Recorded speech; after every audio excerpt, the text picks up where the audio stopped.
Hey my loves, இன்னைக்கு நம்ம பார்க்க போகிற படம் என்னன்னா 2024 வெளியான மெர்சி கில்லிங்ஸ் அப்படின்ற ஒரு வித்தியாசமான தெலுங்கு படத்தை பற்றி தாங்க பார்க்க போகிறோம்.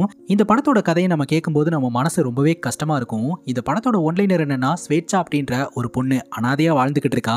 ஒரு அனிமலுக்கு கூட அம்மா அப்பா இருக்கும்போது எனக்கு ஏன் அம்மா அப்பா இல்லை, என்னுடைய அம்மா அப்பா யாரு, எதனால என்னை இந்த மாதிரி ஆர்ஃபனேஜில் சேர்த்தாங்க அப்படின்றத தெரிஞ்சுக்கணும் அப்படின்னு அந்த பொண்ணு நினைக்கிறா. தன்னோட அம்மா யாரு அப்படின்றத விசாரிக்க ஆரம்பிக்கிறா. அந்த விசாரணையில ரொம்ப மோசமான கொடூரமான உண்மைகள் வெளியில வருதுங்க. இந்த சொசைட்டில ஒரு பெண்ணா பிறந்து இந்த ஸ்வேச்சாவோடைய அம்மா எவ்வளவு கஷ்டங்களை கொடூரங்களை அனுபவிச்சிருக்காங்க அப்படின்னு நினைக்கும் போது நமக்கே கஷ்டமா இருக்கும். இந்த படத்தோட கிளைமேக்ஸ்ல நம்ம கொஞ்சம் கூட எதிர்பார்க்காத தரமான ட்விஸ்ட் அண்ட் டர்ன்ஸ் வச்சிருப்பாங்க. ஸோ இந்த வீடியோவை ஸ்கிப் பண்ணாம பாருங்க. நீங்க பார்த்துட்டு இருக்கிறது சரண் என்டர்டைன்மெண்ட். நான் தான் சரண். வாங்க வீடியோக்குள்ள போலாம். படத்தோட ஸ்டார்டிங் சீனில் ஊரில் எங்கே பார்த்தாலும் ஸ்வேச்சா அப்படின்ற ஒரு பொண்ணோடைய டாக்கு தாங்க. இந்த பொண்ணு என்னை கருணை கொலை பண்ணிடுங்க அப்படின்ற மாதிரி போராட்டம் பண்ணிக்கிட்டு இருக்கிறா. இது ஒரு வித்தியாசமான போராட்டமாக எல்லோருமே பார்க்குறாங்க. இந்த பொண்ணுக்கு ஏதோ ஒரு அநீதி நடந்திருக்குதுங்க. ஸோ அந்த அநீதிக்காக இவ வந்து என்னை கருணை கொலை பண்ணிடுங்க அப்படின்ற மாதிரி வித்தியாசமான முறையில் போராட்டம் பண்ணிக்கிட்டு இருக்கா. இந்த ஒரு நியூஸை பார்த்தீங்கன்னா இந்த ஊரில் இருக்கக்கூடிய பிஸ்னஸ் மேனான ராமகிருஷ்ணன் பார்க்குறாரு. அவருடைய ட்விட்டர் பேஜில் பெண் பிள்ளைகளை காப்பாற்ற வேண்டியது நம்மளுடைய கடமை, அதனால பெண் பிள்ளைகளை காப்பாற்றுங்க, குரல் கொடுங்க அப்படின்ற மாதிரி ஒரு ட்வீட்டை போட்டு விட்டுறாரு. அந்த ட்வீட் பார்த்தீங்கன்னா ரொம்பவே வைரல் ஆயிருதுங்க. ஆல்ரெடி இந்த பொண்ணு வித்தியாசமான முறையில் போராட்டம் பண்ணிக்கிட்டு இருக்கா அப்படின்னு எல்லாருமே பார்க்குறாங்க. இந்த பொண்ணு கூட சில அமைப்புகள்லாம் ஜாயின் பண்ணி போராட்டத்தில் ஈடுபட ஆரம்பிக்கிறாங்க. நியூஸ் மீடியா அப்படின்னு சொல்லிட்டு எல்லாருமே இந்த பொண்ணை பற்றி தான் பேசிக்கிட்டு இருக்கிறாங்க. அதாவது கருணை கொலை அப்படின்ற விஷயம் வந்து ஒருத்தங்கனால ரொம்ப முடியல, ரொம்ப பெயின் அனுபவிக்கிறாங்க, அவங்களுக்கு ரொம்ப வயசாயிடுச்சு, அவங்க உயிரோட இருந்தாலுமே ரொம்ப பெயின் அனுபவிப்பாங்க அப்படின்ற பட்சத்தில் கோர்ட் மூலமா பர்மிஷன்லாம் வாங்கி கருணை கொலை அப்படின்ற ஒரு விஷயத்த பண்ணுவாங்க. ஆனால் இந்த ஸ்வேச்சா அப்படின்ற பொண்ணுக்கு வெறும் 14 வயசு தான் ஆகுது. 14 வயசு பொண்ணு தெருவில் வந்து இறங்கி நான் கருணை கொலை பண்ணிருங்க அப்படின்னு சொல்றதுக்கான காரணம் என்ன அப்படின்னு எல்லோருமே புருவத்தை உயர்த்தி பார்க்குறாங்க. இந்த ஒரு நியூஸ் பார்த்தீங்கன்னா அரசாங்கத்தில் இருக்கிறவங்ககிட்டயும் போய் சேருது. அவங்க உடனடியாக கலெக்டர் கிட்ட பேசி ஆக்ஷன் எடுங்க அப்படின்னு சொல்ல, கலெக்டர் பார்த்தீங்கன்னா டிபார்ட்மெண்ட்ல இருக்கக்கூடிய போலீஸ் ஆஃபீஸரை கூப்பிட்டு சீக்கிரமா அந்த பொண்ணை கஸ்டடியில் எடுத்து என்ன ஏதுன்னு சொல்லி விசாரிங்க. ஒரு பொண்ணு ரோட்ல வந்து இப்படி போராடுறா அப்படின்னா அப்ப எந்த அளவுக்கு அந்த பொண்ணுக்கு சேஃப்டி இருக்கு, அந்த பொண்ணுக்கு என்ன வேணும் அப்படின்றத உடனடியாக பாருங்க அப்படின்னு சொல்ல, போலீஸ்காரங்க எல்லோருமே கிளம்பி அந்த பொண்ணு இருக்கக்கூடிய இடத்துக்கு போறாங்க. ஸோ அந்த பொண்ணு பார்த்தீங்கன்னா சிட்டி சென்டர்ல உட்காந்து என்ன கருணை கொலை பண்ணிருங்க அப்படின்ற மாதிரி போராடிக்கிட்டு இருக்கா. சமூக நல அக்கறையாளர்கள்லாம் இருப்பாங்க இல்லையா, அவங்க எல்லாம் பாத்தீங்கன்னா இந்த பொண்ணு கூட ஜாயின் பண்ணிக்கிறாங்க. சோ இந்த பொண்ணுக்கான நியாயம் வேணும், நீதி வேணும் அப்படின்னு சொல்லி போராட்டத்தில் ஈடுபட ஆரம்பிக்கிறாங்க. அந்த இடத்துக்கு வந்த போலீஸ்காரங்க உன்னை நாங்க அரெஸ்ட் பண்றோம், ஒழுங்கா வந்து ஜீப்ல ஏறு அப்படின்னு சொல்ல, அதுக்கு அந்த பொண்ணு சொல்றா தப்பு பண்றவங்களை எல்லாம் விட்டுறீங்க, இப்படி அமைதியா போராடிட்டு இருக்கிறவங்களை வந்து பிடிக்கிறீங்க அப்படிங்கும் போது, இல்லம்மா நீ யாருக்காக இந்த போராட்டம் பண்ணிட்டு இருக்க, யார் கண் பார்வையில படணும்னு நினைச்சியோ அவங்க கண் பார்வையில நீ பட்டுட்ட, அவங்க தான் உன்னை வந்து அரெஸ்ட் பண்ணி என்ன ஏதுன்னு விசாரிக்க சொல்லியிருக்காங்க அப்படின்னு சொல்ல, சரின்னு கேட்டுட்டு இந்த பொண்ணு கோஆபரேட் பண்றா. ஸோ இந்த பொண்ணோட வாழ்க்கையில என்ன நடந்தது, எதனால இப்படி வந்து போராடிட்டு இருக்கா அப்படின்றதுக்கான காரணத்தை இப்போ நம்ம கிட்ட காட்ட ஆரம்பிக்கிறாங்க. ஸ்வேச்சா அப்படின்ற இந்த பொண்ணுக்கு அம்மா அப்பா யாரும் கிடையாதுங்க. அதனால ஒரு ஆர்ஃபனேஜ்ல தங்கி தான் வந்து படிச்சுக்கிட்டு இருக்கா. அந்த ஆர்ஃபனேஜ்ல திருட்டு போயிருது. அதனால போலீஸ்காரங்க விசாரணை பண்றதுக்காக வந்திருக்காங்க. அந்த போலீஸ் ஆஃபீஸர் ப்ராப்பரா விசாரிக்காம அந்த ஆர்ஃபனேஜ்ல இருக்கக்கூடிய பிள்ளைங்களை சந்தேகப்பட ஆரம்பிக்கிறாரு. நீ தானே திருடுன, உண்மை சொல்லு அப்படின்ட்டு. இதை பார்த்த ஸ்வேச்சா பயங்கர டென்ஷன் ஆயிடுறா. நாங்க அனாதை தான், திருடங்கெல்லாம் கிடையாது அப்படின்னு சொல்லிட்டு நீங்க ப்ராப்பராகவே இன்வெஸ்டிகேஷன் பண்ணல அப்படின்னு சட்டமெல்லாம் பேச ஆரம்பிக்கிறா. இதுல பயந்து போன போலீஸ் ஆஃபீஸர் சைலண்டா அங்கிருந்து போயிடுறாருங்க. கூட வந்த லாயர் பாத்தீங்கன்னா ஸ்வேட்சாவை என்கரேஜ் பண்றாரு. சூப்பர்மா, உன்ன மாதிரி தான் இருக்கணும், இப்படிதான் தைரியமா பேசணும் அப்படின்னு சொல்லிட்டு அவர் பாக்கெட்ல இருந்து கொஞ்சம் காசு எடுத்து செலவுக்கு வச்சுக்கமா அப்படின்னு சொல்லிட்டு அந்த இடத்த விட்டு கிளம்புறாருங்க. ஸ்வேட்சாக்கு ரொம்பவே கஷ்டமா போயிருது. நாம அனாதை அப்படின்றதுனால தானே நம்மளை இந்த மாதிரிலாம் பேசுறாங்க வைக்கிறாங்க அப்படின்ட்டு. இப்போ ஸ்வேச்சா படிச்சுட்டு இருக்கக்கூடிய இடத்துல கலை நிகழ்ச்சி ஒன்று வைக்கிறாங்க. யார் யார் என்ன போட்டியில் கலந்துக்கிறீங்க அப்படின்னு சொல்லி பேர் கொடுங்க அப்படிங்கும்போது ஒவ்வொருத்தங்க ஒரு போட்டியில் கலந்துக்கிறோம் அப்படின்னு சொல்லி பேர் கொடுக்குறாங்க. அந்த வகையில் நம்ம ஸ்வேச்சா பேச்சு போட்டியில் கலந்துக்கிறதா சொல்லி டாபிக் சொல்றாங்க. அது என்ன டாபிக் அப்படின்னா ஹியூமன் ரிலேஷன்ஷிப். இந்த விஷயத்த சொன்ன உடனே கிளாஸ் எடுத்துட்டு இருக்கக்கூடிய டீச்சர் ஒரு மாதிரி பேச ஆரம்பிக்கிறாரு. எது ஹியூமன் ரிலேஷன்ஷிப்பை பத்தி நீ பேச போறியா, உனக்கே அம்மா அப்பா யாரும் கிடையாது, அம்மா அப்பாவோடைய அன்பு எப்படி இருக்குன்னே உனக்கு தெரியாது, ஒரு அனாதை புள்ள நீ வந்து ஹியூமன் ரிலேஷன்ஷிப்பை பத்தி பேசுறியா அப்படின்னு ஒரு மாதிரி மட்டம் தட்டி இலக்காரமா பேசுறாரு. இந்த வார்த்தைகள் எல்லாம் கேட்கும்போது ஸ்வேச்சாக்கு ரொம்பவே கஷ்டமா இருக்குது. அப்படியே கண்ணு கலங்கி அழுவ ஆரம்பிச்சிடுறா.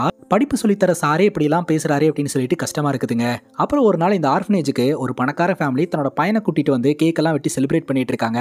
அப்ப ஹாப்பி பர்த்டே பாட்டு பாடுங்க அப்படின்னு சொல்ல எல்லாரும் சைலண்டா இருக்கிறாங்க. நம்ம ஸ்வேச்சா உள்ள போலாம் அப்படின்னு கிளம்பும் போது ஸ்வேச்சா நீ பாடு அப்படிங்கும் போது என்னால பாட முடியாது அப்படின்னு சொல்றா. ஏன் அப்படின்னு கேட்கும்போது இந்த மாதிரி பணக்கார ஃபேமிலி இங்க வந்து நீங்க பாட்டுக்கு பர்த்டே செலிப்ரேட் பண்ணிட்டு சந்தோஷமா கிளம்பிடுறீங்க, ஆனா இங்க இருக்கக்கூடிய குழந்தைங்க நமக்கு இந்த இந்த மாதிரி அப்பா அம்மா இல்லையே, நம்மள யாரும் செலிப்ரேட் பண்ண மாட்டேன்றாங்களே அப்படின்னு சொல்லி ஏக்கத்தோடயே இருப்பாங்க அப்படின்னு சொல்ல, உன்னை யார் இந்த மாதிரிலாம் பேச சொன்னா அப்படின்னு சொல்லிட்டு அங்க இருக்கக்கூடிய எல்லோருமே திட்ட ஆரம்பிக்கிறாங்க. அப்பவும் ஸ்வேச்சாக்கு ரொம்பவே கஷ்டமா இருக்குதுங்க. ராத்திரி தூக்கமே வர மாட்டேதுங்க. அனிமல்ஸுக்கு கூட அம்மா அப்பா இருக்கிறாங்க, நமக்கு ஏன் அம்மா அப்பா இல்ல, நம்மள ஏன் அம்மா அப்பா இங்க கொண்டாந்து சேர்த்துட்டு போனாங்க, அவங்களுக்கு என்னாச்சு, யார் நம்மளுடைய அம்மா அப்பா அப்படின்றத தெரிஞ்சுக்கணும் அப்படின்னு நினைக்கிறாங்க. அப்பதான் ஸ்வேச்சாக்கு பாத்தீங்கன்னா பர்த் சர்டிபிகேட் ஒன்று இருக்குது. ஆனா அந்த பர்த் சர்டிபிகேட்ல அம்மாவோட பேர் இருக்காது. இந்த ஹாஸ்பிட்டல்ல இந்த டைம்ல ஸ்வேச்சா பிறந்தாங்க அப்படின்ற டீடைல் மட்டும் இருக்கும். அந்த டீடைலை எடுத்துட்டு பக்கத்துல இருக்கக்கூடிய ஹாஸ்பிட்டலுக்கு போறா. அங்க இருக்கக்கூடிய டாக்டர் கிட்ட 14 வருஷத்துக்கு முன்னாடி நான் பிறந்தேங்க, என்னோட அம்மா யாருன்னு தெரிஞ்சுக்கணும், கொஞ்சம் பார்த்து சொல்ல முடியுமா அப்படிங்கும் போது, 14 வருஷத்துக்கு முன்னாடி இருக்கிற ஃபைல் எல்லாம் எங்கேயோ ஒரு குடோன்ல இருக்கும், எங்களுக்கு வேற வேலை இல்லையா, அதெல்லாம் எடுத்து தர முடியாது அப்படின்னு சொல்லி திட்டி அமிச்சிடுறாரு. அந்த பேப்பரையும் கசக்கி போட்டுறாரு. அங்க வேலை பார்த்துட்டு இருக்கக்கூடிய செக்யூரிட்டி, இந்த ஹாஸ்பிட்டல்ல தேவம்மா அப்படின்ற ஒரு நர்ஸ் இருக்கிறாங்க, ரொம்ப வருஷமா இந்த ஹாஸ்பிட்டல்ல வேலை பார்த்துட்டு இருக்காங்க, கண்டிப்பா அவங்களுக்கு உன்னோட அம்மா பத்தி தெரியும், நீ அவங்கள போய் பாரு அப்படின்னு சொல்ல, ஸ்வேச்சா அந்த ஒரு நர்ஸை மீட் பண்றதுக்காக போறாங்க. அந்த பாட்டிக்கு பாத்தீங்கன்னா எல்லாமே ஞாபகம் இருக்குதுங்க. சரியா 14 வருஷத்துக்கு முன்னாடி கொற்ற மலையில ராத்திரி நேரத்துல உன்னோட அம்மாவை ரிக்ஷா ஓட்டுற ஒருத்தர் ஹாஸ்பிட்டல்ல கொண்டாந்து அட்மிட் பண்ணாருமா, ரொம்ப இக்கட்டான சுச்சுவேஷன்ல உன்னோட அம்மா ஹாஸ்பிட்டல் அட்மிட் ஆனாங்க. நான் டாக்டர் கிட்ட போயிட்டு ஒரு பிரெக்னென்ட் லேடி ஹாஸ்பிட்டல் அட்மிட் ஆயிருக்காங்க, உடனே வந்து ட்ரீட்மெண்ட்டை பாருங்க அப்படின்னு சொல்ல, என்னோட டியூட்டி டைம் முடிஞ்சு போச்சு, அதனால நான் ட்ரீட்மெண்ட் பார்க்க மாட்டேன் அப்படின்னு அந்த டாக்டர் சொல்லிட்டாருமா. கொஞ்சம் கருணை காட்டுங்க சார் அப்படின்னு சொல்லி கெஞ்சினேன். அதுக்கு அந்த டாக்டர் என்ன சொன்னார்னா, அந்த பொண்ணு என்ன என்னோட சொந்தக்கார பொண்ணா இல்ல என்னோட சர்நேம் இருக்கக்கூடிய பொண்ணா, இல்ல என்னாலலாம் ட்ரீட்மெண்ட் பார்க்க முடியாது, என்னோட டியூட்டி டைம் முடிஞ்சு போச்சு அப்படின்னு சொல்லிட்டு கிளம்பிட்டாருமா. நானும் உன்னோட அம்மாவையும் உன்னையும் காப்பாத்துறதுக்கு எவ்வளவு முயற்சி பண்ணேன், ஆனா என்னால உன்னை மட்டும் தான் காப்பாற்ற முடிஞ்சது, உன்னோட அம்மாவை காப்பாற்ற முடியல அப்படின்னு சொல்லிட்டு அந்த நர்ஸ் ரொம்ப ஃபீல் பண்றாங்க. சரி, என்னோட அம்மா பத்தி ஏதாவது உங்களுக்கு தெரியுமா அப்படின்னு கேட்க, உன்னோட அம்மா பத்தி எனக்கு தெரியாதுமா, ஆனா உன்னோட அம்மாவை இந்த ரிக்ஷாக்காரர் தான் கொண்டாந்து அட்மிட் பண்ணாரு, அவரோட பேரு ராமுலு, நீ வேணா அவரை பத்தி விசாரிச்சு பாரு, கண்டிப்பா ஏதாவது இன்ஃபர்மேஷன் கிடைக்கும் அப்படிங்கும் போது, இந்த ராமுலு அப்படின்ற இந்த ரிக்ஷா டிரைவரை பத்தி எல்லா இடத்துலயுமே விசாரிக்கிறாங்க. யாருக்குமே தெரியலங்க. ஒரு ஆட்டோ டிரைவர் எனக்கு தெரியும் அப்படின்னு சொல்லிட்டு நம்ம ஸ்வேச்சாவை கூட்டிட்டு போறதுக்கு ட்ரை பண்றாரு. அப்ப கரெக்டா அங்க இருக்கக்கூடிய கடைக்காரரு, உனக்கு ராமுலுவை தெரியுமா, தெரியாம எதுக்குடா அந்த பொண்ணை கூட்டிட்டு போற அப்படின்னு சொல்லி கரெக்டான நேரத்துல வந்து ஸ்வேச்சாவை காப்பாத்திடுறாங்க. இல்லாட்டி அந்த ஆட்டோ டிரைவர் ஸ்வேச்சாவை போய் சொல்லி எங்கேயோ கூட்டிட்டு போயிருப்பாருங்க. நீ தேடிட்டு இருக்கக்கூடிய ரிக்ஷா டிரைவரோட வீடு எங்க இருக்குன்னு எனக்கு தெரியுமா, வா காட்டுற அப்படின்னு சொல்லிட்டு அந்த கடைக்காரக்கா பாத்தீங்கன்னா இந்த பொண்ணை கொண்டு போய் விட்டுட்டு வராங்க. இந்த பொண்ணும் பாத்தீங்கன்னா ராமுலு இருக்கிறாரு அப்படின்னு சொல்லி கேட்க, ராமுலுவோட மனைவி சண்டைக்கு வந்துடுறாங்க. அவரை தேடி நிறைய கடங்காரங்க பொண்ணுங்கெல்லாம் வருவாங்க போல, அதனால டென்ஷன் ஆகி ராமுலுவோட மனைவி சண்டைக்கு வந்துடுறாங்க. அப்பதான் ஸ்வேச்சா பாத்தீங்கன்னா அவங்க வந்த காரியத்தை சொல்றாங்க. இந்த மாதிரி 14 வருஷத்துக்கு முன்னாடி என்னோட அம்மாவை இவர் தான் காப்பாத்தி கொண்டு போய் ஹாஸ்பிட்டல் அட்மிட் பண்ணாரு, அதனால இவருக்கு என்னோட அம்மா பத்தின டீட்டெயில் தெரிஞ்சிருக்கிறதுக்கு வாய்ப்பு இருக்குது, விசாரிக்கணும் அப்படிங்கும் போது, அப்படியாமா இரு அவரை கூப்பிட்டு விடுறேன் அப்படின்னு சொல்லி இந்த ராமுலுவை அவங்க மனைவி கூப்பிட்டு விடுறாங்க. இந்த ராமுலு கிட்ட நம்ம ஸ்வேச்சா விசாரிக்கும் போது அவர் நல்லா யோசனை பண்ணி, ஞாபகம் இருக்குமா, ஆக்சுவலா உன்னோட அம்மா யாரு என்னன்னு எனக்கு தெரியாது, நான் வழக்கம் போல இந்த ரிக்ஷா ஓட்டிட்டு ரிட்டர்ன் வந்துட்டு இருக்கும்போது ஹெவியா மழை பெஞ்சிட்டு இருந்தது, அப்ப ரோட்ல உன்னோட அம்மா அடிபட்டு கிடந்தாங்க, என்னை காப்பாத்துங்க அப்படின்னு சொல்லி பயங்கரமா கெஞ்சினாங்க, அந்த இடத்துல நான் மட்டும்தான் இருந்தேன், அதனால முடிஞ்ச வரைக்கும் உன்னோட அம்மாவை காப்பாத்திரணும் அப்படின்னு சொல்லிட்டு கஷ்டப்பட்டு உன்னோட அம்மாவை தூக்கி ரிக்ஷால வச்சு பக்கத்துல இருக்கக்கூடிய ஹாஸ்பிட்டல்ல கொண்டு போய் அட்மிட் பண்ண, சிகிச்சை பலனின்றி உன்னோட அம்மா இறந்துட்டதாகவும் நீ உயிர் பொழைச்சிட்ட அப்படின்ற மாதிரி சொன்னாங்க, மத்தபடி எனக்கு உன்னோட அம்மா பத்தி எதுவுமே தெரியாது, உன்னோட அம்மா பேர் பாரதி, இந்த பர்டிகுலர் ஊரை சார்ந்தவங்க அப்படின்றது மட்டும் எனக்கு தெரியும் அப்படின்னு சொல்லிட்டு அந்த ஊர் பேரை வந்து சொல்றாங்க. சோ இந்த இன்ஃபர்மேஷனை வச்சுக்கிட்டு நம்ம ஸ்வேச்சா பாத்தீங்கன்னா அந்த ஒரு ஊர் பக்கம் போறாங்க. அந்த ஊர்ல மகேஷ் அப்படின்ற ஒரு நபரை காட்டுறாங்க. இவர் தலைவலிக்குது அப்படின்ட்டு டீ கடையில போயிட்டு ஸ்ட்ராங்கா ஒரு டீ போட சொல்லிட்டு ஸ்நாக்ஸ் எடுக்கிறாரு. அப்ப அந்த டீ கடையில இருக்கக்கூடிய ஒரு 2-3 பேரு, என்ன அவன் கையில எடுக்கிறான், நீ எடுத்து கொடு அப்படின்னு சொல்ல, அந்த டீ கடைக்காரரு நான் எடுத்து தரேன் அப்படின்னு எடுத்து கொடுக்குறாரு. சோ ஜாதி வேற்றுமை இருக்கு அப்படின்றத சொல்லாம சொல்றாங்க. ஊர் முழுக்க அலைஞ்சிட்டு அங்க இருக்கக்கூடிய டீ கடையில போயிட்டு தண்ணி எடுத்து குடிச்சிட்டு பாரதியை பத்தி விசாரிக்க, பாரதியை பத்தி கேட்கறியா, பாரதி இது ஊருக்கே கெட்ட பேர் வாங்கி தந்தவ, அவளை பத்தி விசாரிக்கிறான்னா நீயும் அவ ஆளுங்களா தான் இருப்ப அப்படின்னு சொல்லிட்டு தண்ணியை வை அப்படின்னு சொல்லி பிடிச்சி திட்டி விட்டுட்டு அந்த இடத்த கிளீன் பண்ண ஆரம்பிச்சிடுறாங்க. ஸோ அங்கேயும் ஜாதி வேற்றுமையை காமிச்சுக்கிட்டு இருக்கிறாங்க. இதை பார்த்தீங்கன்னா மகேஷ் பார்க்குறாரு, யார் இந்த பொண்ணு நம்ம பாரதியை பற்றி விசாரிச்சுக்கிட்டு இருக்குது அப்படின்னு சொல்லிட்டு அந்த பொண்ணு பின்னாடியே ஃபாலோ பண்ண ஆரம்பிக்கிறாரு.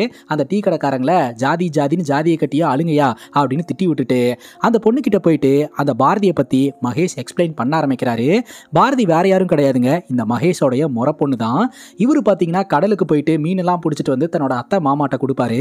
அத்தை மாமா பார்த்தீங்கன்னா அதை சேல் பண்ணி வியாபாரம் பண்ணுவாங்க. நம்ம பாரதி இருக்காங்க இல்லையா, இவங்க காலேஜ் படிக்கக்கூடிய ஒரு பொண்ணு. மகேஷ் ரொம்ப நாளாவே பாரதியை லவ் பண்ணிக்கிட்டு இருக்கிறாருங்க. அப்பப்போ பிக்கப் லைன் எல்லாம் போட்டு தாக்கிட்டு இருப்பாரு. பாரதிக்கும் அதெல்லாம் புரியும். ஆக்சுவலா பாரதிக்கும் மகேஷ் மேல இன்ட்ரெஸ்ட் இருக்குது. இவங்க 2 பேரும் கொஞ்ச நாளைக்கு அப்புறம் கல்யாணம் பண்ணிக்கலாம் அப்படின்ற ஒரு பிளான்ல தான் இருக்கிறாங்க. 2 பேரும் ஜாலியா லவ் பண்ணிக்கிட்டு ஹாப்பியா தான் இவங்களோட வாழ்க்கை போயிட்டு இருக்குங்க. ஆனால் இப்போ வரைக்குமே மகேஷ் தன்னுடைய அத்தை மாமா கிட்ட உங்கள் பொண்ணை எனக்கே கல்யாணம் பண்ணி கொடுங்க அப்படின்னு கேட்டதே கிடையாது. பட் மகேஷுக்கு இன்ட்ரெஸ்ட் இருக்குது அப்படின்ற விஷயம் மகேஷோடைய அத்தை மாமாவுக்கு கூட தெரியுங்க. அங்கே கட் பண்ணா மீனவர்கள் கிட்ட ஒரு பிஸ்னஸ் மேன் வந்து பேசுகிறாருங்க. இது வரைக்கும் நீங்கள் பிடிக்கக்கூடிய மீன்களை எல்லாம் ஒருத்தர்கிட்ட சேல் பண்ணிட்டு இருக்கிறீங்க. அவர்கிட்ட இருந்து உங்களுக்கு ப்ராப்பராகவே காசு வர மாட்டேது. மார்க்கெட் ரேட்டை விட ரொம்ப கம்மியான ரேட்டுக்கு தான் வாங்குறாரு. ஆனால் அவர் நல்லா சம்பாதிக்கிறாரு. நீங்கள் என்ன பண்ணுறீங்கன்னா நீங்கள் பிடிக்கிற மீன்களை எல்லாம் என்கிட்ட கொண்டாந்து கொடுங்க. மார்க்கெட் ரேட் என்னவோ அந்த ரேட்டை உங்களுக்கு ஃபிக்ஸ் பண்ணி கொடுக்குறேன் அப்படின்னு சொல்ல எல்லாரும் ஓகே சொல்கிறாங்க. ஆனால் இந்த பசவராஜ் அப்படின்ற நபரை எதிர்த்து நம்மளால எதுவும் பண்ண முடியாது. அப்படிங்கும்போது நம்ம மகேஷ் சொல்றாரு, அவர்கிட்ட நாம ஏன் கேட்கணும், நாம பிடிக்கக்கூடிய மீனை நாம சேல் பண்ண போறோம் அப்படின்னு சொல்லிக்கிட்டு இருக்கும்போது பசவராஜ் அந்த இடத்துக்கு வந்துடுறாரு. இது என்னோட இடம், இந்த இடத்துல யாரும் பிசினஸ் பண்ண முடியாது, இந்த பக்கமே வரக்கூடாது அப்படின்னு சொல்லிட்டு அந்த பிசினஸ் மேனை அடிச்சு மிரட்டி துரத்தி விட்டுறாருங்க. அதே சமயம் இங்க இருக்கக்கூடிய மீனவர்கள் கிட்ட 3 வேளை சாப்பிட்ற அளவுக்கு நான் காசு தரேன்ல, அது போது உங்களுக்கு, அதை மீறி நீங்க ஏதாவது பண்ணணும்னு நினைச்சீங்கன்னா அந்த 3 வேளையும் சாப்பாடு கிடைக்காம பண்ணிடுவேன் அப்படின்ற மாதிரி மிரட்டுறாரு. இந்த ஏரியாவையே தன்னோட கண்ட்ரோல்ல வச்சிருக்கிறதுனால எல்லோருமே அவருக்கு ரொம்பவே பயப்படுறாங்க.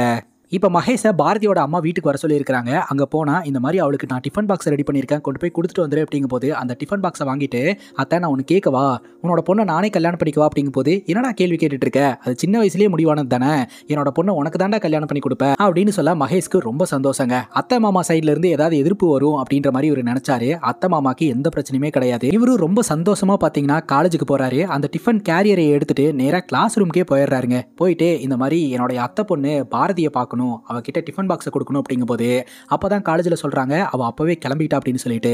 உடனே அங்கிருந்து கிளம்பி வந்து தன்னுடைய அத்தை மாமா கிட்ட கேட்க அப்பதான் அவங்க சொல்றாங்க, இல்லையே அவள் வீட்டுக்கு வரலையே அப்படின்னு சொல்லிட்டு. எதுக்கு ஒரு வாட்டி வீட்டில் போய் பார்க்கலான்னு வீட்டில் போய் பார்த்தா வீட்லையும் நம்ம பாரதியை காணோம். அவங்க அப்பாவும் பார்த்தீங்கன்னா எல்லா இடத்துலையும் தேடி பார்த்துட்டாரு. பாரதி எங்கே போனாங்கன்னே தெரியல. ஊர் முழுக்க தேடியாச்சு, அவங்க எங்கே போனாங்க என்ன ஆனாங்கன்னே தெரியல. ராத்திரி எல்லோரும் வீட்டில் உட்காந்து அழுதுகிட்டு இருக்கும்போது அந்த இடத்துக்கு பாரதி வராங்க. இந்த மாதிரி எனக்கு ஆக்சிடென்ட் ஆயிடுச்சு, கை கால்லாம் காயமாயிடுச்சு அப்படின்ட்டு அழுவ ஆரம்பிக்கிறாங்க. ஒன்றும் இல்லை அப்படின்னு சொல்லிட்டு அம்மா அப்பா 2 பேருமே கட்டி பிடிச்சிக்கிறாங்க. பக்கத்துல இருந்து நம்ம மகேஷும் பாக்குறாரு. அடுத்த நாள் காலையிலேயே பாத்தீங்கன்னா பாரதிக்கு மருந்து வச்சு விடுறதுக்காக மருந்தெல்லாம் கொண்டாந்து அடிப்பட்ட இடத்துல எல்லாம் மருந்து வச்சு விட்டுட்டு இருக்காரு. நீ ஒன்றும் கவலைப்படாத, எல்லா காயமும் சரியாயிரும். அது மட்டும் இல்லாம நான் 1 மாசம் கடலுக்கு போறேன், போயிட்டு நான் ரிட்டர்ன் வந்துருவேன் அப்படிங்கும்போது 1 மாசமா அப்படின்னு நம்ம பாரதியும் ஷாக் ஆகுறாங்க. நீ ஒன்றும் கவலைப்படாத, சீக்கிரமா வந்துருவேன் அப்படின்ற மாதிரி சொல்லிட்டு மகேஷ் அந்த இடத்த விட்டு கிளம்பி போயிருக்கிறாருங்க. அடுத்த நாள் பார்த்தீங்கன்னா கடலுக்கு போகிறதுக்கு இவர் தயாராகிட்டு இருக்கிறாரு. அப்போ பாரதியோட அப்பா வந்து இந்த மாதிரி நீ சீக்கிரமாகவே கிளம்பி வா, அப்போதான் உங்கள் 2 பேர்த்துக்கும் கல்யாணம் பண்ணி வைக்க முடியும் அப்படின்ற மாதிரி சொல்ல, சரி 1 மாதம் போகிறதா இருந்தது இல்லையா, ஒரு 2 வாரத்திலேயே நான் ரிட்டர்ன் வந்துடுறேன் அப்படின்ற மாதிரி சொல்லிட்டு இவர் கடலுக்கு போகிறாரு. ப்ரெசென்ட்ல ஸ்வேச்சா என்ன நினைக்கிறாங்கன்னா, ஒருவேளை இவர் தான் நம்ம அப்பாவா இருப்பாரோ அப்படின்ற மாதிரி. அடுத்து என்ன நடந்தது அப்படின்னு சொல்லி கேட்க அப்போதாங்க ஒரு விஷயமே நடந்திருக்குது. 2 வாரம் கழிச்சு இவர் கடல்ல இருந்து ரிட்டர்ன் வராரு. பார்த்தா நம்ம பாரதி தெருவில் அப்படியே தலதறிக்க ஓடி வந்துகிட்டு இருக்கு. என்னாச்சு அப்படின்னு சொல்லி கேட்கும்போது அவங்க அப்படின்னு சொல்லி கை காட்ட இந்த பசவராஜா அப்படின்ற ஒரு நபரை நம்ம பார்த்தோம் இல்லையா, அந்த நபருடைய அடியாள் ஒருத்தர் இருக்கிறான். அவனுடைய பையன் கேயிங்க. அவனுக்கு சூழ்நிலை காரணமாக நம்ம பாரதியை கல்யாணம் பண்ணி வச்சிருந்துருக்கிறாங்க. அந்த பையனுடைய அப்பங்காரம் பார்த்தீங்கன்னா பாரதி கிட்ட அத்துமீறலில் ஈடுபட்டிருக்கிறான். அவங்க கிட்ட இருந்து அடிச்சு பிடிச்சி தப்பிச்சு ஓடி வந்திருக்கிறாங்க. அப்பவும் அப்பனும் அவனும் துரத்திட்டே வந்துட்டு இருக்கிறாங்க. எப்படியோ தப்பிச்சு ஓடி வந்து தன்னுடைய அப்பா அம்மா கிட்ட நம்ம பாரதி சேர்ந்துட்டாங்க. என் பொண்ணுகிட்டயே இந்த மாதிரி நடந்துக்கிறியாடா, உன்னை சும்மா விட மாட்டேன் அப்படின்னு சொல்லிட்டு அவங்க அப்பா ரொம்ப கோவப்படுறாரு. அப்ப அந்த அடியாள் சொல்றான், உன் பொண்ணு நல்லவெல்லாம் கிடையாது, ரொம்ப மோசமானவ கேவலமானவ அப்படின்ற மாதிரிலாம் சொல்ல நம்ம பாரதியோட அப்பாக்கு இன்னும் கோவம் வருதுங்க. அங்க நின்றுட்டு இருந்த நம்ம மகேஷ் பாத்தீங்கன்னா போட்டு பொலவலன்னு பொழந்துகிட்டு இருக்காரு. கரெக்டா அந்த இடத்துக்கு இந்த பசவராஜா அப்படின்ற அந்த நபர் வந்து, இங்க என்ன கலாட்டா, அவன் பொண்டாட்டியா அவன் கூப்பிடுறதுக்காக வந்திருக்கிறான், அது அவன் குடும்ப மேட்ரு, யாரும் தலையெடுக்காது அப்படின்ற மாதிரி சொல்லிடுறாங்க. அப்பதாங்க நம்ம மகேஷ்கே தெரிய வருது, இந்த பசவராஜாவுடைய அடியாள் இருக்கிறான் இல்லையா, அவனுடைய பையனுக்கு பார்த்தீங்கன்னா பாரதியை கல்யாணம் பண்ணி வச்சிருந்துருக்கிறாங்க. அந்த பையன் ஒரு கேயிங்க. இப்போ தன்னை ஏமாத்திட்டாங்கன்னு சொல்லிட்டு நம்ம மகேஷ் பயங்கரமாக குடிச்சிட்டு கோவத்திலேயே இருந்திருக்கிறாரு. அப்போ மகேஷோடைய அத்தை மாமா சாப்பாடு கொண்டாந்து கொடுக்குறாங்க. இவர் ரொம்பவே கோவமாக இருக்கிறாரு, கோவத்தை வெளிக்காட்டுறாரு. என்னை மன்னிச்சுக்கடா, அன்ஃபார்ச்சுனேட்லி என் பொண்ணை உனக்கு கல்யாணம் பண்ணி கொடுக்க முடியாமல் போயிடுச்சு, சூழ்நிலை காரணமாக தான் அப்படின்ற மாதிரி சொல்ல நம்ம மகேஷ்க்கு தன்னுடைய அத்தை மாமா மேலே ரொம்ப கோவங்க. பட் என்ன காரணத்தினால தன்னோட பொண்ணை இப்படி கல்யாணம் பண்ணி கொடுத்தாங்கன்னு நமக்கு இப்போதைக்கு தெரியல. அப்பதான் டிவில நியூஸ் வந்துகிட்டு இருக்குதுங்க. பாரதி பாத்தீங்கன்னா ஒரு நார்மலான பொண்ணு கிடையாது, பாலியல் தொழில் பண்ணக்கூடிய ஒரு பொண்ணு அப்படின்னு சொல்லிட்டு அந்த வழக்குல பாரதியை அரெஸ்ட் பண்ணதா வந்து டிவி சேனல்ல வந்துகிட்டு இருக்குது. இதை இந்த ஊர்க்காரங்க பாக்குறாங்க, நம்ம ஊர் மானத்தை வாங்குறதுக்குனே இந்த மாதிரிலாம் பண்ணிட்டு இருக்கா, இவ்வளவு சும்மா விடக்கூடாது அப்படின்னு சொல்லிட்டு ஊர்க்காரங்க எல்லாம் ஒண்ணு கூடி இந்த பசவராஜாவுடைய தலைமையில கல்லால் அடிச்சே கொள்ளலாம் அப்படின்னு பாரதியை கல்லால் அடிக்க ஆரம்பிக்கிறாங்க. நான் எந்த தப்பும் பண்ணல அப்படின்னு சொல்லிட்டு நம்ம பாரதி கதறாங்க. ஆனா யாரும் விடுறதா இல்லைங்க. பாரதி மேல பெட்ரோல் எல்லாம் ஊத்தி கொளுத்த பார்க்க அந்த அந்த டைமில் எல்லாத்தையும் தள்ளி விட்டுட்டு பாரதி எப்படியோ ஓடி போயிடுறாங்க. அதுக்கப்புறம் பாரதிக்கு என்னாச்சு ஏதாச்சுன்னே தெரியல. கடைசியாக அப்போ தான் நான் பாரதியை பார்த்தேன் அப்படின்ற மாதிரி ப்ரெசென்ட்டில் மகேஷ் ஸ்வேச்சா கிட்ட சொல்கிறாங்க. பேசிக்கிட்டே பாரதியோட அம்மா அப்பா வீட்டுக்கு மகேஷ் கூட்டிட்டு வர்றாரு. எனக்கு தண்ணி கிடைக்குமா அப்படின்னு கேட்க பாரதியோட அம்மா அப்பா தண்ணி கொண்டாந்து கொடுக்க அப்போ மகேஷ் சொல்றாரு இவங்க தான் பாரதியோட அப்பா அம்மா அப்படின்ட்டு. சி இவங்க கிட்ட தண்ணி வாங்கி குடிக்கிறதா அப்படின்னு சொல்லிட்டு நம்ம ஸ்வேச்சா அந்த தண்ணியை தூக்கி போட்டு அந்த இடத்த விட்டு கிளம்பி போயிடுறா. யார் இந்த பொண்ணு, எதுக்காக இப்படி கோவப்படுறா அப்படிங்கும்போது எனக்கும் தெரியல, பாரதியை கேட்டு விசாரிச்சுட்டு வந்தா நான் தான் பாரதியை பற்றின எல்லா இன்ஃபர்மேஷனும் இந்த பொண்ணு கிட்ட சொன்னேன் அப்படின்ற மாதிரி மகேஷ் சொல்லிக்கிட்டு இருக்கிறாருங்க. ஸோ மகேஷ் சொன்ன கதையை வச்சு பார்க்கும்போது மகேஷ் இந்த ஸ்வேச்சாவோடைய அப்பா இல்லை அப்படின்றது தெரிய வருது. இந்த பாரதி ஊரை விட்டு ஓடி போயிட்டாங்க இல்லையா, இந்த பசவராஜாக்கும் பார்த்தீங்கன்னா பாரதி எங்க இருக்காங்க அப்படின்னு தெரியல. உன்னோட தானே இந்த பாரதி க்ளோஸு, அதனால உனக்கு தெரியும், நீ பாரதி எங்க மறைச்சு வச்சிருக்க அப்படின்னு சொல்லி கேட்கும்போது உண்மையிலேயே நம்ம மகேஷுக்கு பார்த்தீங்கன்னா பாரதி எங்க இருக்காங்க என்ன பண்றாங்கன்னு எந்த ஒரு டீட்டெயிலும் தெரியாது, அதனால எனக்கு தெரியாது அப்படின்ற மாதிரி தான் சொல்லுவாரு. அங்க கட் பண்ணா நம்ம ஸ்வேச்சா இருக்காங்க இல்லையா, நேரா ஒரு போலீஸ் ஸ்டேஷனுக்கு போயிட்டு 14 வருஷத்துக்கு முன்னாடி பாலியல் வழக்கில் பாரதி அப்படின்ற ஒருத்தங்களை நீங்க அரெஸ்ட் பண்ணி எஃப்ஐஆர் ஃபைல் பண்ணிருக்கீங்க, அவங்களுடைய டேட்டாஸ் எல்லாம் எனக்கு வேணும் அப்படின்ற மாதிரி கேட்குறாங்க. ஆனால் அந்த போலீஸ் ஆஃபீஸர் ஆரம்பத்தில் 14 வருஷத்துக்கு முன்னாடி ஃபைலா அப்படின்னு கேட்குறாரு. ஆனால் எடுத்து கொடுத்துட்றாரு. அந்த ஃபைலை எடுத்து செக் பண்ணும்போது தான் பாரதியை பற்றின பல டீட்டெயில்ஸ் வெளியில் வருதுங்க. 14 வருஷத்துக்கு முன்னாடி இந்த வழக்கில் பாரதி அரெஸ்ட் ஆகிருப்பாங்க இல்லையா, அப்போ டிவி சேனல்ஸ் எல்லாம் இதை கவர் பண்ணியிருப்பாங்க. அந்த நியூஸ் எல்லாம் இன்னும் இன்டர்நெட்டில் இருக்கும், அதெல்லாம் எடுத்து பார்த்துட்டு இருப்பாங்க. இவங்க தான் தன்னுடைய அம்மா அப்படின்னு சொல்லிட்டு ஸ்வேச்சா கன்ஃபார்மும் பண்ணுறாங்க. மகேஷ் சொன்ன கதையெல்லாம் வச்சு பார்க்கும்போது தன்னுடைய அம்மா அப்படிப்பட்ட ஆள் கிடையாது. தன்னுடைய அம்மாவுக்கு ஏதோ ஒரு அநியாயம் நடந்திருக்கு, வேணுன்னே பிளான் பண்ணி பாரதியை ஃப்ரேம் பண்ணியிருக்காங்க அப்படின்றது அப்பட்டமாக தெரியுதுங்க. ஸோ 14 வருஷத்துக்கு முன்னாடி தன்னுடைய அம்மா மேலே ஃபைல் பண்ணப்பட்ட அந்த வழக்கை எதிர்த்து இவங்க கேஸ் கொடுக்கலாம் அப்படின்னு முடிவெடுக்கிறாங்க. ஸ்வேச்சா பார்த்தீங்கன்னா ஒரு லாயரை மீட் பண்ணுறதுக்காக போகும்போது பார்க்க சின்ன பொண்ணு மாதிரி இருக்கிற உனக்கு என்னமா வேணும் அப்படின்னு சொல்லி கேட்க அப்போ நம்ம ஸ்வேச்சா பெரிய பெரிய விஷயங்களை பத்தி எல்லாம் பேச ஆரம்பிக்கிறாங்க. இந்த லாயர் என்ன சொல்றாரு அப்படின்னா, இந்த வழக்கை ரீஓபன் பண்றதுனால எனக்கும் எந்த யூஸும் கிடையாது, அதே சமயம் உன்னுடைய பேர் தாமா கெட்டு போகும், ஸோ இதை தூக்கிட்டு கிளம்பு அப்படின்ற மாதிரி சொல்ல நம்ம ஸ்வேச்சாவும் பார்த்தீங்கன்னா பலதரப்பட்ட லாயரை மீட் பண்றாங்க. யாருமே இந்த வழக்கை எடுக்கிறதுக்கு முன் வரலங்க. ஸ்வேச்சா இந்த வழக்கை எடுத்து ரீஓபன் பண்றதுக்கு ட்ரை பண்றா அப்படின்னு தெரிஞ்ச யாரோ ஒரு நபர் ஸ்வேச்சாவை கொல்றதுக்கு ட்ரை பண்றாருங்க. ஒரு கும்பலை ஏவி விட்டு ஸ்வேச்சாவை கிட்னாப் பண்றதுக்கு ட்ரை பண்றாரு. சரியான டைம்ல மகேஷ் அந்த இடத்துக்கு வந்து அந்த அடியாட்களை எல்லாம் அடிச்சு விரட்டி விட்டுறாரு. ஸ்வேச்சா சேஃப் ஆயிடுறாங்க. இப்போ ஸ்வேச்சா ஒரு லைப்ரரியில் போய் உட்கார்றா. டேபிள் மேலே ஒரு பிஸ்னஸ் மேனோடைய மேகசின் இருக்குது. அதை பார்த்துக்கிட்டு இருக்கும்போதே பக்கத்தில் ஒரு லாயர் வந்து உட்கார்றாரு. இந்த லாயர் தானே நம்ம படத்தோட ஸ்டார்டிங் சீனில் பார்த்துருப்போம், ஸ்வேச்சாவை கூட என்கரேஜ் பண்ணாரு. அவர் இந்த பிஸ்னஸ் மேனை பற்றி சொல்லிக்கிட்டு இருக்கிறாரு. அப்போ இந்த லாயருக்கும் நம்ம ஸ்வேச்சாவுக்கும் ஒரு கான்வர்சேஷன் போயிட்டு இருக்குது. அப்போ அந்த லாயர் என்ன சொல்றாரு அப்படின்னா, உன்னோட அம்மாவை நீ நிரபராதி அப்படின்னு ப்ரூவ் பண்ணணும் அப்படின்னு ட்ரை பண்ற, ஆனால் கோர்ட்டை பொறுத்த வரைக்கும் எவிடன்ஸ் தான் முக்கியம், எவிடன்ஸ் இருந்தால் மட்டும்தான் கோர்ட்டில் நீ நிரூபிக்க முடியும். அப்போ இந்த கருணை கொலை சம்மந்தப்பட்ட டாப்பிக்கை பற்றியெல்லாம் அவங்க டிஸ்கஸ் பண்ண ஆரம்பிக்கிறாங்க. அதன் மூலமாக தான் பார்த்தீங்கன்னா ஸ்வேச்சாக்கு இந்த கருணை கொலைனா என்ன அப்படின்றத பற்றியே தெரிய வந்திருக்குதுங்க. அந்த டாப்பிக்கை வச்சு போராட்டம் பண்ணி மக்களோட கவனத்தை ஈர்த்து மீடியாவோட கவனத்தை ஈர்த்து கடைசியில் இந்த வழக்கை எடுத்துட்டு நம்ம ஸ்வேச்சா கோர்ட்டுக்கே போயிடுறாங்க. உனக்கு என்னதாம்மா பிரச்சனை, எதுக்காக போராட்டம் பண்ணிட்டு இருக்க அப்படின்னு கேட்க அப்போ தான் ஸ்வேச்சா தன்னோட அம்மாவுக்கு நடந்த அநீதி எல்லாத்தையும் கோர்ட்டில் எக்ஸ்பிளைன் பண்ண ஆரம்பிக்கிறாங்க. ஸோ அம்மாவுடைய வழக்கில் சம்மந்தப்பட்டிருக்கக்கூடிய எல்லோரையுமே கூப்பிட்டு நீங்கள் இன்வெஸ்டிகேஷன் பண்ணி ஆகணும் அப்படின்னு சொல்ல இந்த பொண்ணு சொன்னதை ஏற்றுக்கிட்ட கோர்ட் பார்த்தீங்கன்னா சம்மந்தப்பட்ட எல்லோரையுமே கோர்ட்டுக்கு வர வச்சு இன்வெஸ்டிகேஷனாக பண்ணுது. இதுக்கு கோஆப்ரேட் பண்ண மாட்டேன் அப்படின்னு சொன்ன இந்த பசவாவுடைய பையன் ஆட்கள் எல்லாத்தையுமே பார்த்தீங்கன்னா போலீஸ்காரங்க வலுக்கட்டாயமாக தூக்கிட்டு வந்து இன்வெஸ்டிகேஷன் பண்ணுறாங்க. இந்த இன்வெஸ்டிகேஷனில் பல திடுக்கிடும் உண்மைகள் வெளியில் வருதுங்க. அது என்ன அப்படின்னு பார்த்தீங்கன்னா, பாரதி இருக்காங்க இல்லையா, இவங்க காலேஜ் போகக்கூடிய ஒரு பொண்ணாக இருந்திருக்கிறாங்க. அந்த டைமில் மகேஷ் பார்த்தீங்கன்னா கடலுக்கு மீன் பிடிக்கிறதுக்காக போயிட்டார் இல்லையா, அப்போ தான் இந்த பசவா பார்க்குறாரு. உன் பொண்ணை எதுக்காக படிக்க வச்சுக்கிட்டு இருக்க, வேலைக்கு அனுப்பினா இல்லை அப்படிங்கும் போது நீங்கள் எப்படி கௌரவமாக வாழ்ந்துட்டு இருக்கீங்களோ அதே மாதிரி நாங்களும் கௌரவமாக வாழணும், அதுக்கு எஜுகேஷன் அப்படின்றது ரொம்ப முக்கியம், அதனால நான் படிப்பேன் அப்படின்னு கர்வமா பேசியிருக்கிறாங்க இந்த பாரதி. இது அந்த பசவாக்கு பிடிக்கலங்க. பசவாவுடைய பையன் வந்து பாரதியை டார்கெட் பண்ண ஆரம்பிக்கிறான். ஒரு நாள் பாரதி பஸ் ஸ்டாப்ல நின்றுட்டு இருக்கும்போது மழை வர மாதிரி இருந்திருக்குது. எனக்கு தெரிஞ்ச பொண்ணு மழையில நனையணுமா, நான் கொண்டு போய் டிராப் பண்றேன் அப்படின்னு இவன் வந்து பேசியிருக்கிறான். இல்ல பரவாயில்ல அப்படின்னு சொல்லியும், இல்ல எனக்கு கஷ்டமா இருக்குது நான் கொண்டு போய் விடுறேன், இல்லாட்டி தனியாலாம் அவங்களை விட்டுட்டு போக மாட்டேன் அப்படின்ற மாதிரி பாரதி கிட்ட பேசியிருக்கான். சரி உங்க கூட வரேன் அப்படின்னு சொல்லிட்டு கார்ல பாரதி ஏறி இருக்கிறாங்க. ஸோ அதுதான் பாரதி பண்ண மிகப்பெரிய தப்பு. பாரதியை அவனுடைய ரெசார்ட்டுக்கு தூக்கிட்டு போயிட்டு பாலியல் ரீதியாக துன்புறுத்தி இருக்கிறான். துன்புறுத்தினதோட மட்டும் இல்லாமல் அதை வீடியோ எடுத்து வச்சு பாரதியை மிரட்டவும் செஞ்சிருக்கிறான்.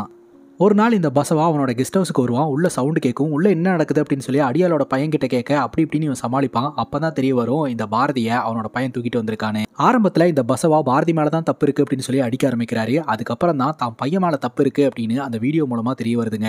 அதுக்கப்புறமும் பையன் மேலே தான் தப்பு இருக்குன்னு தெரிஞ்சும் பாரதியை போட்டு அடின்னு அடித்து டார்ச்சர் பண்ணி இந்த விஷயம் வெளியில் தெரிஞ்சதுன்னா நம்ம மானம் போயிடும் அப்படின்னு சொல்லிட்டு உடனடியாக அந்த அடியாளோட பையன் கே இருக்கான் இல்லையா, அவங்க 2 பேரும் தான் இந்த மாதிரி ஒன்றா இருந்தாங்க, இதை நான் கண்டுபிடிச்சேன் அப்படின்ற மாதிரி ஊர்க்காரங்களை நம்ப வைக்கணும் அப்படின்ற மாதிரி பேசி மிரட்ட ஆரம்பிக்கிறாங்க. நீ நான் சொல்கிற மாதிரி நடந்துக்கலான்னா இந்த வீடியோவை வெளியில் அமைச்சிருவேன் அப்படின்ற மாதிரி இந்த பசவாவும் மிரட்டி இருந்திருக்கிறான்.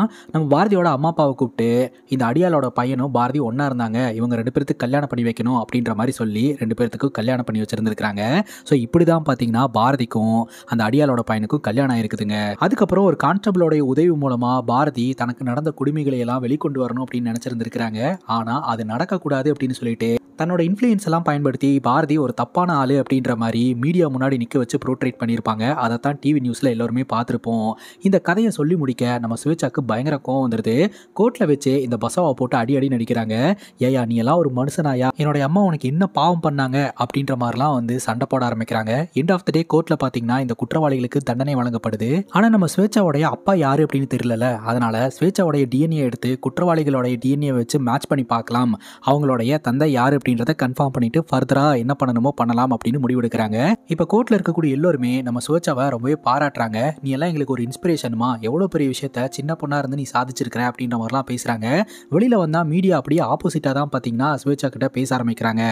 இதனால நீங்க என்ன சாதிச்சிட்டீங்க, அந்த கேஸை ரீஓப்பன் பண்ணதன் மூலமா நீங்க யாரோடைய பொண்ணுன்னு தெரிய வந்திருக்குது, உங்க அம்மாவுக்கு கெட்ட பேர் இருக்கிறதுனால உங்களுக்கும் அந்த கெட்ட பேர் வரும் அப்படின்ற மாதிரி தான் பேசிக்கிட்டு இருக்கிறாங்க. இந்த ஒரு நியூஸ் வீடியோவை பார்த்தீங்கன்னா படத்தோட ஸ்டார்டிங் சீனில் ஒரு மிகப்பெரிய பணக்காரரை பார்த்தோம் இல்லையா, இந்த ராமகிருஷ்ணா அப்படின்னு சொல்லிட்டு ட்வீட் கூட போட்டு விட்டாரு. அவரு பார்த்துட்டு இந்த பொண்ணுக்கு ஏதாவது ஒன்று பண்ணணும் அப்படின்னு நினைக்கிறாரு. எஜுகேஷன் கொடுக்கலான்னு ஒருத்தங்க சொல்கிறாங்க, ஒருத்தங்க பணம் கொடுக்கலான்னு சொல்கிறாங்க. ஆனால் ராமகிருஷ்ணா என்ன சொல்கிறாருன்னா அந்த பொண்ணுடைய பாஸ்ட்டை மறக்கிற மாதிரி ஏதாவது ஒன்று பண்ணணும், என்கிட்ட ஒரு ஐடியா இருக்குது, மீடியா வர சொல்லுங்க அப்படின்ற மாதிரி இந்த ராமகிருஷ்ணன் அப்படின்ற பணக்காரர் சொல்லிடுறாருங்க. அங்கே கட் பண்ணால் ஒரு கும்பல் பார்த்தீங்கன்னா நம்ம ஸ்வேச்சாவை கொல்றதுக்கு மறுபடியும் முயற்சி பண்ணுது. கரெக்டாக அந்த டைமுக்கும் நம்ம மகேஷ் வந்து அந்த அடியாட்களையெல்லாம் அடிச்சு போட்டுட்டு நம்ம ஸ்வேச்சாவை காப்பாற்றிடுறாரு.